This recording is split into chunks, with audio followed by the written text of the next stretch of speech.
chronic obstructive pulmonary disease, shortness of breath, there are a number of reasons why that might happen. And as a fitness professional, if your client is experiencing such symptoms, wheezing, low cardiovascular performance when training, for instance, they can walk for just about 10-15 minutes and then they get really tired, or even a couple of minutes for that matter, or they cannot get up on a flight of stairs. The first thing we have to do is put them in touch with a cardiologist and a pulmonologist. So the cardiologist is going to make sure first that their cardiovascular performance or their cardiovascular system is in good health. They're going to do probably an echo, they're going to order some blood tests for inflammation markers, maybe anemia. In other words, maybe there's not enough red blood cells to shuttle the oxygen to the cells and the CO2 back to the lungs. There might have other forms of anemia as well, or other blood-related issues. They will also check the structure of the heart to make sure that there aren't any blockages and that the ejection fraction, the percentage of blood that is pumped from the total available volume in the left ventricle is greater than 50%. We would like it should be above 50%. Or they might find that there is a valve that's not operating well enough, or a number of other issues that are structural and have to do with the heart. So that's part one. It's incredibly important to do that. The second part is, okay, is the lung tissue healthy and are they able to bring in or to absorb oxygen from the air? Do we see an issue with the structure? So a pulmonologist is going to run that assessment where they will assess maybe an inhale, an exhale, the depth of breathing, the amount of volume that the person can exhale as well. They have certain mechanisms to test, and they will also probably ask for an X-ray, and on that they will look to see if there's any scarring tissue, any inflammation. They might even ask for a CT scan or an MRI depending on what they see.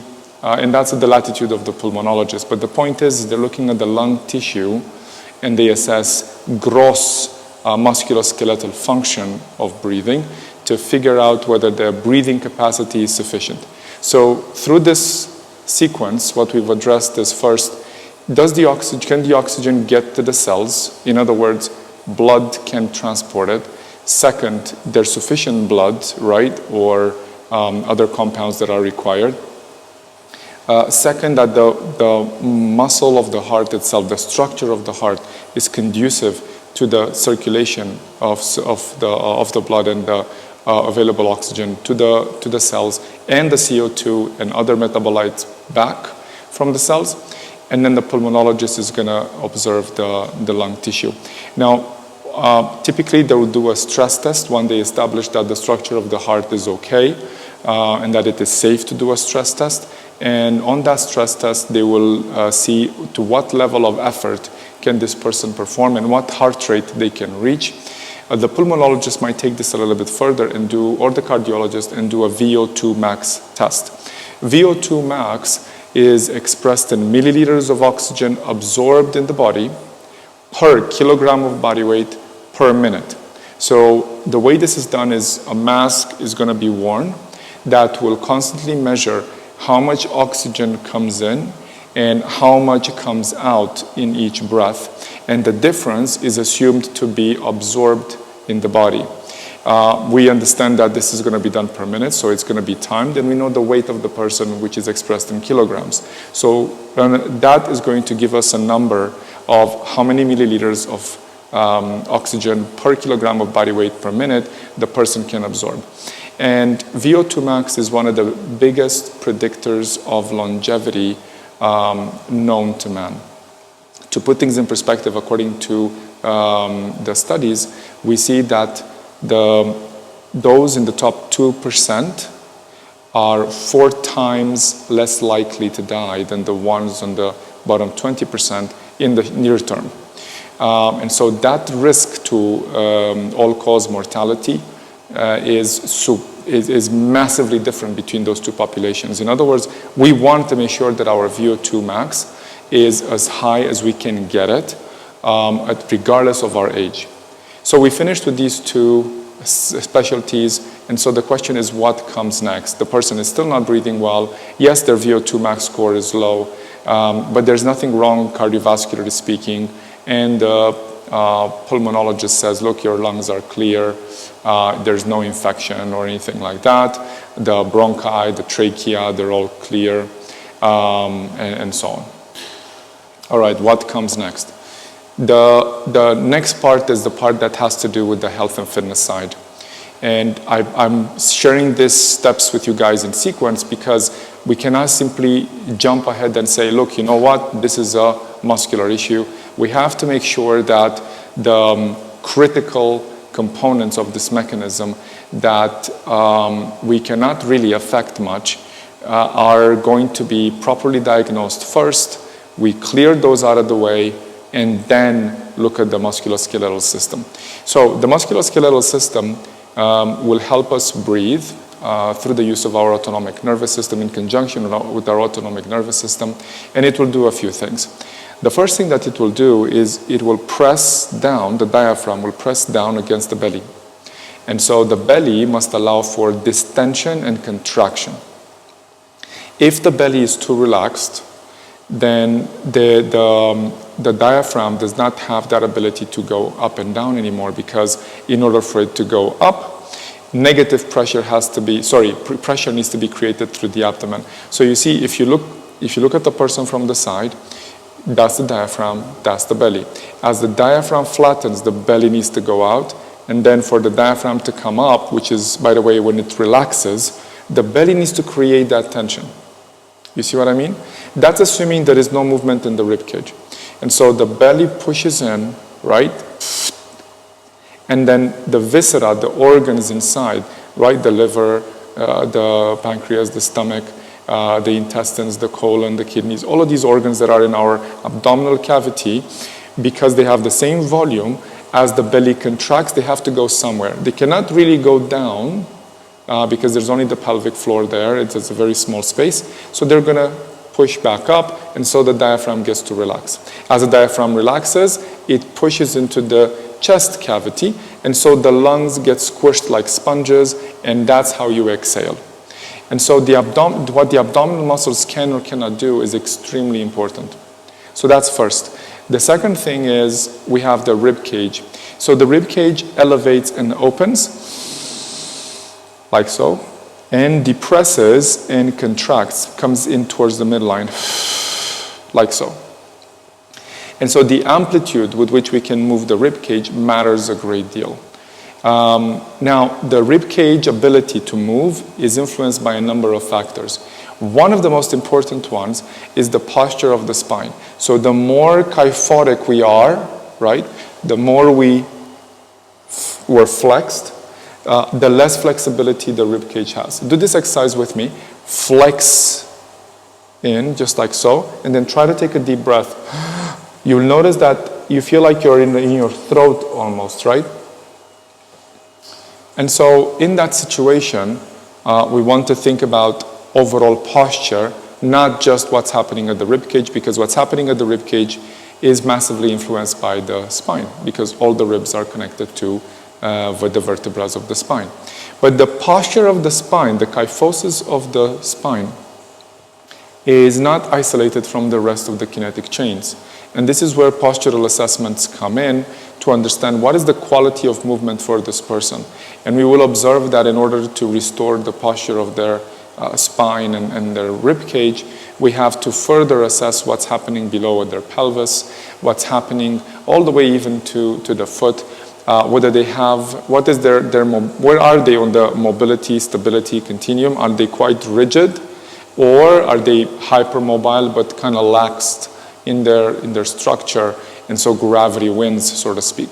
And then based on what we find through the postural assessment, both static and dynamic, and strength testing, balance, and we watch how they perform certain movements qualitatively.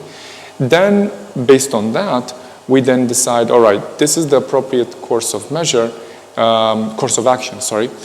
action to address item 1, 2, 3, 4, 5.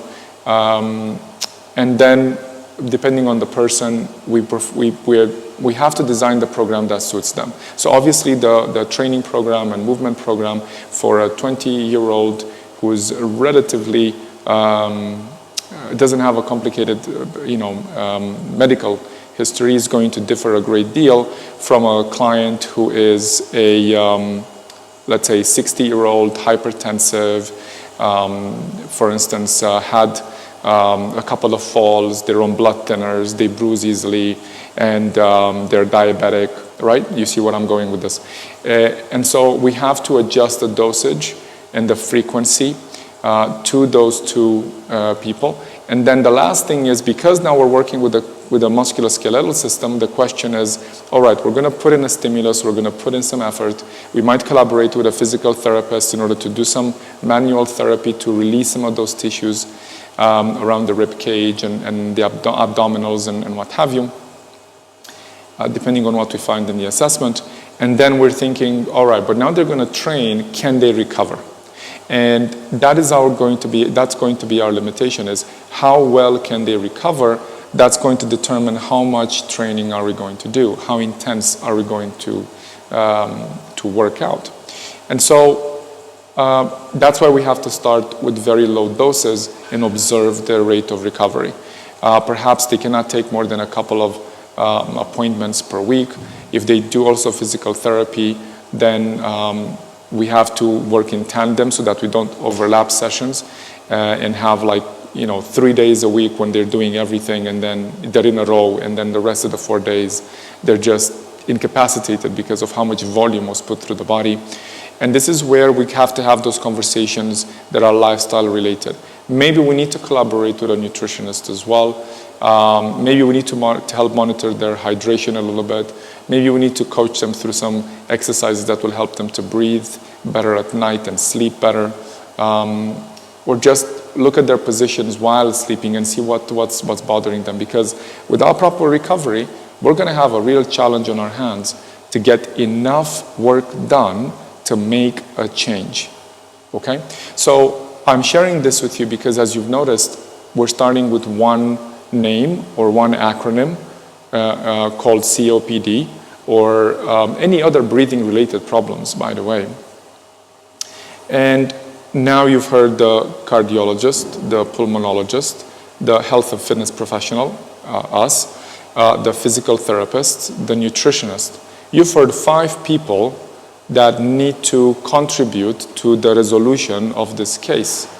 And what the only people in this scenario that are going to be with the client the longest and see them the most often is our specialty, the health and fitness professional. The physical therapy is going to be probably transient, or if they stay for a longer period of time, they'll have lower frequency than the training. Maybe an equal frequency in the beginning and then lighter frequency later on. But the one that permeates through the entire journey is the health and fitness professional. Again, the physicians are going to assess the situation periodically. So every few weeks, depending on the severity of the issue, every few weeks to every couple of months or every 6 months. And then the nutritionist, of course, they're going to evaluate maybe every 1 week to 2 weeks how the nutrition program is progressing and what we need to change. So how we communicate with all of these professionals is extremely important to the well-being of our client. We have to get really good at coordinating and also encouraging them to communicate with other professionals. We must know who those professionals are so that we can integrate our practice with them. This is why this example clearly illustrates why we've created the integrated functional fitness framework, because these are the cases that need our help and not just want it. Of course they want it, but they want it because they need it. And so this population, these people, are the ones we must find a way to help. If we can help them, we can help those who are not in such dire circumstances, right? And that's when we really contribute to our society. This is one example. There are many others, and I will discuss those as well in future videos. In the meantime, now that you understand a little bit better what can be done, and look into who are the cardiologists in your area that you've collaborated with or you can collaborate with. The same thing with pulmonologists or physical therapists or nutritionists for that matter. And I know that you're very tempted, for instance, to say, look, the physical therapist is going to take my client, or the nutritionist is going to tell them not to train. That might happen, but that's why you have to find the people you're willing to work with, people who wish to collaborate, people who wish to communicate and engage for the betterment of their clients. Do not simply say, look, it doesn't ever going to work. With that attitude, you're not going to serve your clients. The value of what you do will decrease over time or will not excel, and you're going to miss out both on clients and the opportunity to, and most importantly, the opportunity to really make a difference in people's lives. My name is Marian Podolanu. I'm a health and fitness professional for the last 20 years. I'm the founder and lead educator at FitPro Alliance. I wrote the materials that we teach and created the integrated functional fitness framework. We work in our practice with 8 physicians at the moment, and we cater to many clients with all sorts of challenges, ranging from 11-year-old tennis players all the way to 90-year-olds who wish to walk better and move better throughout the day. And we've had the privilege to help people with with a large variety of cases and issues. And we extract from those experiences the learning that we've put into our courses and materials. Our mission is to help people live better lives. Okay? That's really what we're about, all of us. And it's important to understand that we cannot do it alone. We have to work together. And the better we do that, the more efficient we will be in addressing the needs of our community. There are not many people who can do this. That's why we have the education programs, because we need so many more all around the world. I can talk forever about this, guys. For now, hope this provided you with some value. Keep following our channel. We'll be sharing many more case studies just like this on specific conditions or ailments and how to think about them and what to look for. And hopefully this will help you enrich your understanding of these various situations you might be confronted with, and also how to and who to approach or who to recommend your clients approach to make sure that to make sure that they speak to the right people and address their problem comprehensively. Okay? Have an amazing day ahead. I wish you all the best. And if you have any questions, send them to us, link them below in the comments. If you wish us to talk about certain topics you found in your career that are very important to address, again, let us know, and we'll see you in the next video.